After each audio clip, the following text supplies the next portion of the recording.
What's going on, nature freaks? What's up, nature freaks? Dave and Jeremy back again another Saturday, slap in the face. That's right. Today we're going to be talking about our first episode in a 5-part series of our most epic venomous encounters. Yeah, we're going to let you guys in on some of the behind-the-scenes stories, like how we came across these snakes, how we act like complete idiots when we find them, and then some of the footage that you've never seen before. All right, so let's get right into it. Nature in your face! Alright, so the first animal we're going to start with is the Eastern Diamondback rattlesnake. One of the coolest rattlesnakes on the planet. And happens to be the largest. Which might be why it's coolest. So we were in the Florida Everglades, and we were road cruising for hours, just like wasting energy. And I remember we came across a dead baby. Which is super disappointing. Which is a crushing blow. Yes. When you're spending just like hours or days looking for one species, and then all of a sudden you're like, it's dead. Yeah. And you just want to bash your head against the road there. Right. But I think, I don't know, was it like the sun was starting to go down? Yeah, right? It was about 5:30 in the evening and Right. the sun was going. Ton of traffic leaving, and just so happens we had a clearing, no cars, just us going down the road, and we came across a massive Eastern Diamondback, just cruising the road like it owned the road. They just slowly move like they don't care about anything. Yeah, but what was crazy, it was not all the way on the road, so you could only see part of its head and body. And both of us, because your eyes are kind of trained on the road when you're looking for snakes, we saw something at the corner of the eye. We kept going. I looked at you, you looked at me, and we're like, that was an Eastern Diamondback! Yeah. I slam on the brakes, I throw it in reverse. I cruised backwards for about 30 yards. There he was. Or she. Probably was a female because it was huge. Yeah, and it's funny how sayings develop when you pass, and I know we've said like probably 1,000 times when we pass them, we're like, snake, 100%. And that's because you don't know how many times, and maybe you do if you road cruise, but you jump out of the car and it's not even a snake.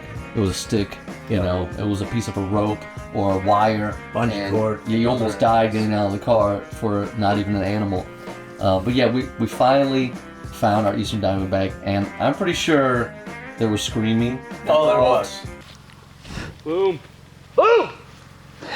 Nice one, man. I'm shaking from adrenaline. Oh, I know. Well, this is pretty sweet. His rattle broke off. Yelling, jumping up and down. Do you remember the most disappointing thing about that snake, though? As big as it was, and it was probably a good four Did it not have a rattle? It had only like a button or two on its Yeah, so rattle. it had Not lost because it was a its young rattle. one, but they break off. They get so big, and then they just break off. And so Of you all could the things to be barely hear it disappointed rattle. about. But hey, it was the first time. That was our lifer Eastern Diamondback rattlesnake. So keep in mind, some of the stories we're telling go back, more than a decade. So this isn't our first rodeo, but And filming that snake was super difficult because it refused to stop. It would not get into a defensive posture. Wait a minute, And not there's that, something else. we were just trying to get in front of it. It was just like, I don't care. I'm going to go right through you. that wasn't even the worst. What was the worst? It was the mosquitoes. Oh, well, it's the Everglades. No, but You there's can't do certain parts of the anything without year. being carried away. Mosquitoes are more. The Florida state bird. Yeah, right. It was terrible. Eastern Diamondback rattlesnake, one of the most dangerous. Oh man, these bugs are killing me. I could barely. It was brutal. It was like torture. But anyway, guys, so that was our first experience first with the one. Eastern Diamondback rattlesnake. But let's move along to our second really cool rattlesnake encounter in no particular order: the black-tailed rattlesnake in Arizona. So we're going from Florida to Arizona. This was kind of interesting because I wasn't really looking for this rattlesnake. Sometimes you just come across a rattlesnake when you're not looking, or any species for that matter. I was following this little tiny, what's called a Euro spiny lizard. But wait a minute. Let me tell the reason we were following this dumb lizard is because we had spent at least half a day of hiking. It was super hot. We didn't find anything. You know it's bad when we're chasing this thing. And then a really bad storm came in. With hail. Yeah, with hail. And we sat that out in the car and we're like, okay, now maybe we'll have better luck. And then here we are, chasing a lizard. Yeah, so I'm climbing these boulders, and the lizard kept going behind the boulders, so I'm trying to maneuver around to get good footage. And they're really cool. They're beautiful lizards. They have this blue throat pouch. But anyway, so the lizard kind of went behind a rock, and there was some tall grass to the right of me, and I followed the lizard. All of a sudden, I heard just a little But when you hear a rattlesnake as often as we hear them, I knew right away that it was a rattlesnake. I didn't know what kind. I looked down, I moved the grass a little bit, and there was this big golden and black, beautiful black-tailed rattlesnake. I start screaming. I'm not there. He was down. We were on an incline. It was down long. there a bit away and was like just feeling hopeless. Okay, well, the funny part about this is not only was that our life for black-tailed rattlesnake, we didn't have anything to put it in so that we can film it. Well, So, the reason we needed to is it's a steep incline. that's what I was saying. Extremely steep, rocks everywhere. There is You no couldn't get a footing. flat, clear space at all. Yeah, so we were kind of fighting with each other because the rattlesnake's trying to get away. He's trying to hook it, I'm trying to hook it, and we were worried it was going to get off into the brush and we're never going to see it again, which is very stressful when you've never seen one before. So we came up with, what are we going to do? We're going to put it in Jeremy's backpack. Put it in the backpack. So we unzipped his backpack, placed the rattlesnake in there, zipped it up, put it on Jeremy's back, walked down the hill. Wait a minute, you made that sound way too easy. That is not how it happens. We're tailing this snake with the hook, and we're trying to get it in the backpack, and it's like, this isn't happening, fellas. It goes in, it just shoots right back out. And so eventually, it probably took at least 5 minutes. It did. To get this thing to be convinced to go in the backpack and not going to die. And mind you, this is venomous snake, so we had to be very careful. On rocky terrain. So then we made it downhill. Go ahead. Yep, and we were able to get some great shots and great pictures. And they're more mellow than a lot of your rattlesnakes.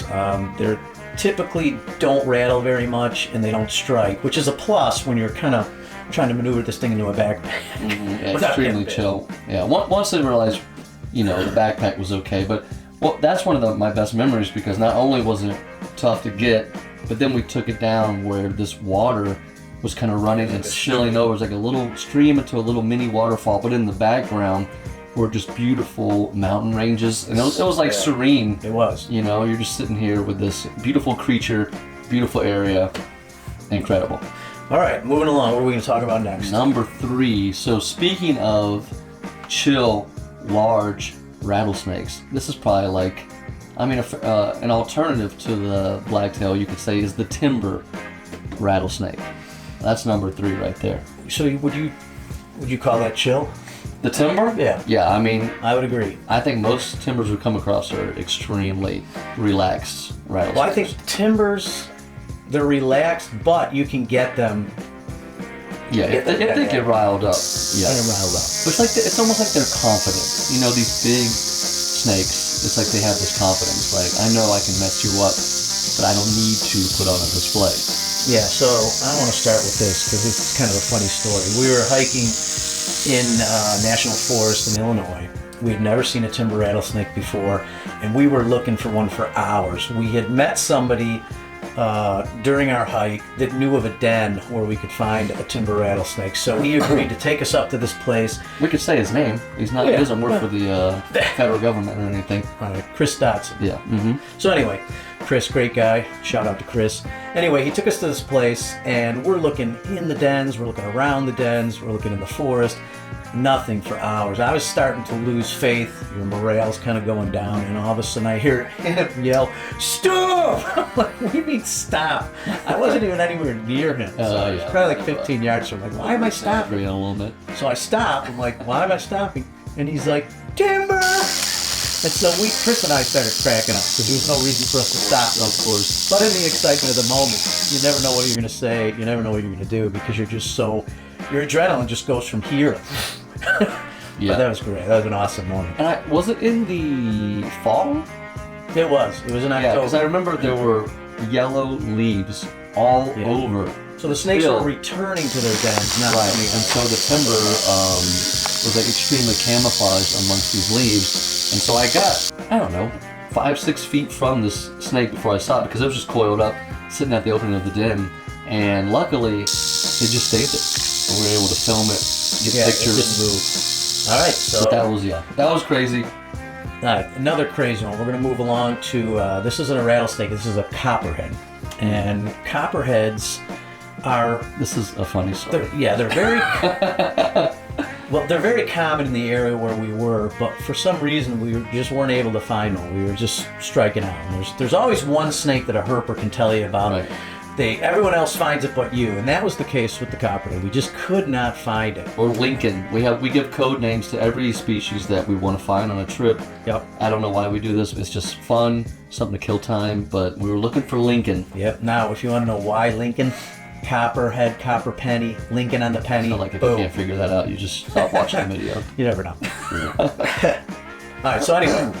I'm just going to get to the end of when we first found it. We were driving down a dirt road, and we saw a snake, which isn't unusual. I had no idea. Down again, Yep, just yep. prime for snakes. It was almost dark. at Almost that dark, point. yeah. You know, the funny part was we were with a guy who doesn't typically herp. He was an employee of ours, but he wasn't really into snakes and into herping like we were. So That's an understatement. I saw a snake on the left. We both saw it actually, and the guy I'm talking about was in the back seat. And I'm like, oh, there's a snake up there. Yeah, let's roll up, and it's probably a water snake, probably a garter snake. We didn't know. No, We jump out. as soon as I remember this. Go ahead. Like who was I think you were driving, weren't you? Or Yeah, wasn't I was driving. As soon as I saw the snake, and I was like, that's a copperhead. Like I just knew it. I don't remember you saying that. Yeah, Is this just I a remember. feeling you had? No, I just remember seeing it and seeing the copper and then the lights, mixed in, and I had no idea what it was. then this little, head was kind of like popped up off the road. Okay, so we jump out of the car. We positively identified it as a copperhead. And if we could have had this on film, I don't even know. I would have been too embarrassed Jumping, to show you. just like yeah. But the Screaming, funny part, high-fiving. the funny part was John, the guy that we were with, that's not in the herping. He kind of looked at us, and he just said, "Well, they're jumping." So he's like, "Hey!" He's jumping. He wasn't even excited. It was like the most fake acting, jumping. I'm super excited moment. That was the funniest part, is we were losing our minds, and he was just like, okay, But it was cool to see that copperhead for the first time. It was a nice, big, fat one with beautiful. It was a light color. Actually, it was a kind of an orange color, if I remember correctly. It was gorgeous. Yeah. So luckily, there was enough light. We got great pictures, and that is our copperhead story. So let's do one more, shall we? For this. Yeah. So we'll do one more. The tiger. Back to Arizona. Yeah, the tiger, which you need to, if you're into snakes, especially venomous species. Everything we've listed so far, you need to get on them. And the tiger, I think, is one of the most sought after.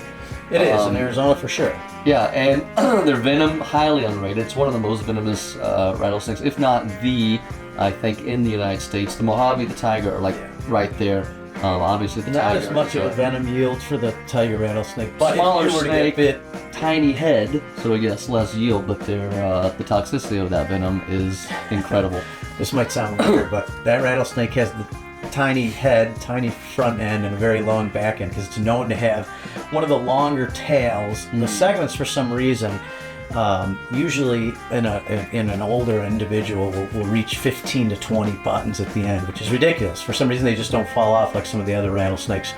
But the one you found this one, I'm going to let you tell the story. Oh, yeah, I was saying. behind him when he found it. Yeah. Well, we had, once again, other herpers, they're like, hey, if you want to get on a tiger, I know where you should look. And they're like, you need to go, hike down this road, and then you go left on this path, and then you need to get down in the wash and walk the wash. And so we're like, all right, got it. It's dark, it's nighttime, and we get to the wash, we're like, this has to be it. And so Dave goes down into the wash, and I just happen to look to the left, and there's the tiger rattlesnake just crossing the other trail path, and I'm like, wait, come back. and there it was. And it was huge, another huge one. Sometimes Sometimes, a beast with a big old rattle. don't you agree when you find a life or A beast for a tiger. baby, it's a little bit disappointing, even though it's cool to find, but when you find a little baby with one button, it's not as cool. Yeah. Except for the baby we're going to talk about later on in another series. So anyway, this thing had this massive rattle. They look a little bit like speckled rattlesnakes, which we'll talk about in another episode. But you can tell, like he mentioned, it has that really tiny head. It does have the bands like the speckled, but they look very similar. So yeah, the tiger, that almost got ruined though. From that guy. That guy, so we're trying to film the snake, which it's nature, we don't own nature, all right? But then people see you, I'm sure, you've had these encounters, and they want to come talk to you, oh, what kind of snake is that? We're like, it's the kind that you need to walk away from so we can do a video. And then that couple showed up, and then they have like stories about snakes. We're like, that's awesome, but not right now. Yeah, but that one guy was talking about how he yeah, dries he toad milks venom. the Colorado River toad, dries it out, and then Smokes they smoke it, and gets we're all like, high. how'd that go And for it you? was like a peak on acid for about 3 minutes. Really, was that strong? That's all. But only 3 minutes. But only 3 minutes. Okay. Dimethyltryptamine is the main ingredient. And that's something that we have in our brains already, DMT. Yeah. And from what I understand, we release a lot of it at the time of death. And then he had just come from being naked in a hot spring, and he's like, He wasn't naked when he got there. You guys should check it out. And he was dressed then. But we're like, not going in that hot spring with you, buddy. All right, not smoking that frog poison and getting naked with you. Right. Ass. He didn't offer, by the way.